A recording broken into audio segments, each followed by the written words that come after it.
Hello, and welcome to The Bard's Truth with yours truly, the Green Bard, episode 1.3. It's available, as always, on my website, alive0.home.blog. Part 2, Greywind and Rob's story. Part 3, Nymeria and Arya's story. Part 4, Summer and Bran's story. Part 5, Shaggy Dog and Rickon's story. And Part 6, Ghost and John's story are also available on the blog and will be coming to this podcast and channel. A Clash of Kings and a Storm of Swords, The Shade of Lady, and the Girl Held in a Tower. In the subsequent volumes, Lady doesn't come up in Sansa's story often, but she is remembered at key points. A Clash of Kings, Sansa 2. In her second POV chapter in A Clash of Kings, Sansa encounters the murdered Princess Rhaenys' cat, Balerion, the one Arya had worked so hard to catch, then thinks of Lady in the next paragraphs. The noise receded as she moved deeper into the castle, never daring to look back for fear that Joffrey might be watching, or worse, following. The serpentine steps twisted ahead, striped by bars of flickering light from the narrow windows above. Sansa was panting by the time she reached the top. She ran down a shadowy colonnade and pressed herself against a wall to catch her breath. When something brushed against her leg, she almost jumped out of her skin, but it was only a cat, a ragged black tom with a chewed-off ear. The creature spit at her and leapt away. By the time she reached the God's Wood, the noises had faded to a faint rattle of steel and a distant shouting. Sansa pulled her cloak tighter. The air was rich with smells of earth and leaf. Lady would have liked this place, she thought. There was something wild about the God's Wood, even here, in the heart of the castle, at the heart of the city. You could feel the old gods watching with 1,000 unseen eyes. The wording regarding her contact with the cat is also quite striking.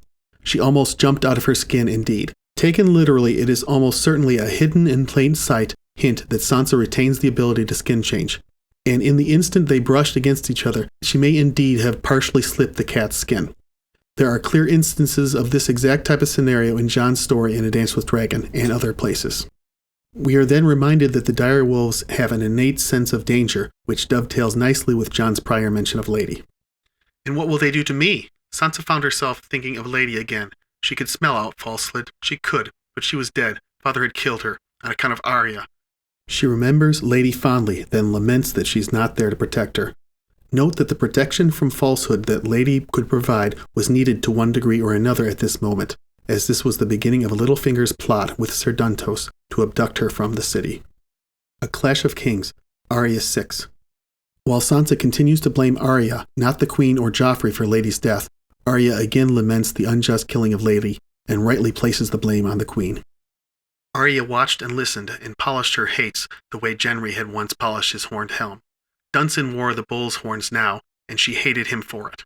She hated Polliver for Needle, and she hated old Chiswick, who thought he was funny, and Raff the Sweetling, who'd driven his spear through Lami's throat, she hated even more.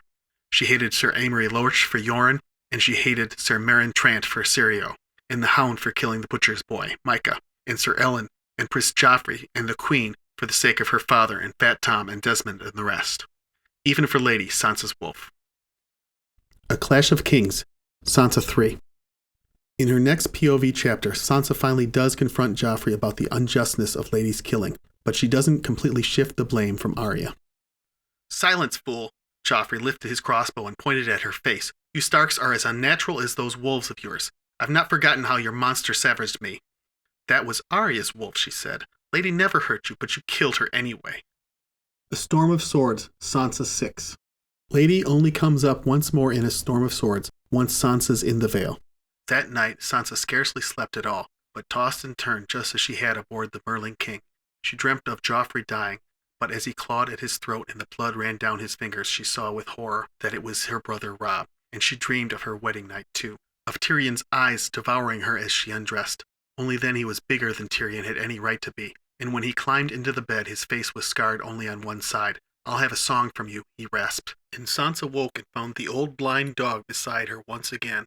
I wish you were Lady, she said. The memory coincides with the proximity of another beast, this time a dog, who is definitely the trigger for the memory of Lady. I can't help but wonder again if her dormant warging ability is being stimulated by the contact with the dog, or is the part of Lady that still lives on in her stimulated by this contact with beasts.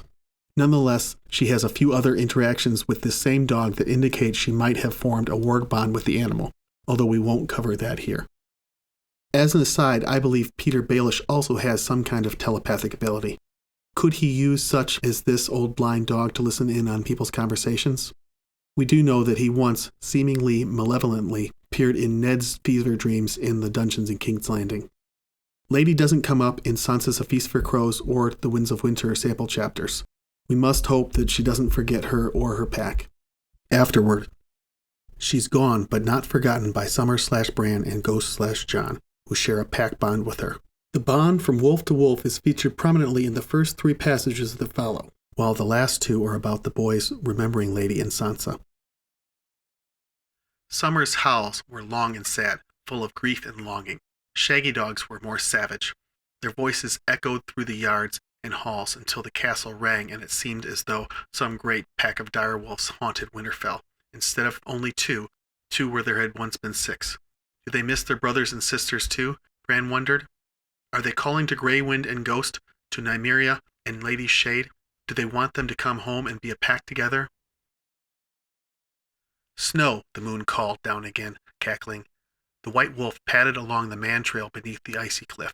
The taste of blood was on his tongue, and his ears rang to the song of the 100 cousins.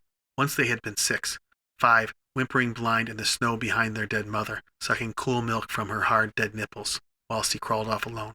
4 remained, and 1 the white wolf could no longer sense. The other wolves made do with his leavings. The old male fed first, then the female, then the tail. They were his now. They were pack. No, the boy whispered. We have another pack. Lady's dead and maybe Grey Wind too. But somewhere there's still Shaggy Dog and Nymeria and Ghost. Remember Ghost? Jon flexed the fingers of his sword hand. The Night's Watch takes no part. He closed his fist and opened it again. What you propose is nothing less than treason. He thought of Robb, with snowflakes melting in his hair. Kill the boy and let the man be born. He thought of Bran, clambering up the tower wall, agile as a monkey. Of Rickon's breathless laughter. Of Sansa brushing out Lady's coat and singing to herself. You know nothing, Jon Snow. He thought of Arya, her hair as tangled as a bird's nest.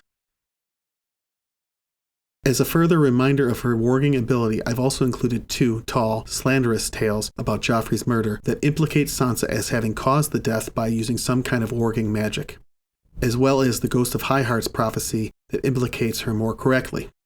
I don't believe the slander, of course. There's plenty of tinfoil out there about Joffrey's death. I even subscribe to some of it. Still, these passages are reminiscent of her heritage as a scion of Harrenhal and Winterfell. I dreamt a wolf howling in the rain, but no one heard his grief, the dwarf woman was saying. I dreamt such a clangor I thought my head might burst, drums and horns and pipes and screams, but the saddest sound was the little bells. I dreamt of a maid at a feast, with purple serpents in her hair, venom dripping from their fangs. And later I dreamt that maid again, slaying a savage giant in a castle built of snow. A Storm of Swords, Arya 7. The dwarf's wife did the murder with him, swore an archer in Lord Rowan's livery. Afterward she vanished from the hall in a puff of brimstone, and a ghostly direwolf was seen prowling the Red Keep, blood dripping from its jaws. What wife? A Storm of Swords, Jaime 7. I forgot. You've been hiding under a rock. The northern girl, Winterfell's daughter. We heard she killed the king with a spell, and afterward changed into a wolf with big leather wings of a bat, and flew out a tower window. But she left the dwarf behind, and Cersei means to have his head. That's stupid, Arya thought. Sansa only knows songs, not spells, and she'd never marry the imp. A Storm of Swords, Arya 13. So in summary, Sansa's bond to Lady is strong from the beginning. There is a fair amount of foreshadowing and evidence that this bond is telepathic, as with their packmates, but that the warging ability in Sansa is underdeveloped because she lost her wolf so early in the bonding process. Lady's death caused a major rift with Arya, who undeservedly gets the lion's share of Sansa's blame, pun intended, while Arya herself feels terrible about her part in it, but rightly blames Cersei and Joffrey, the lions, get it? As did Ned. Can these sisters recover their relationship and reform the pack in time for the Winds of Winter? Lady is gone, but not forgotten by Sansa, the other Stark children, and their direwolves. There are 5 more parts to this series. I urge you to read them or listen. They're worth it. Next, we tackle Grey Wind and Robb. Thanks to all the terrific artists who let me use their work on this YouTube video.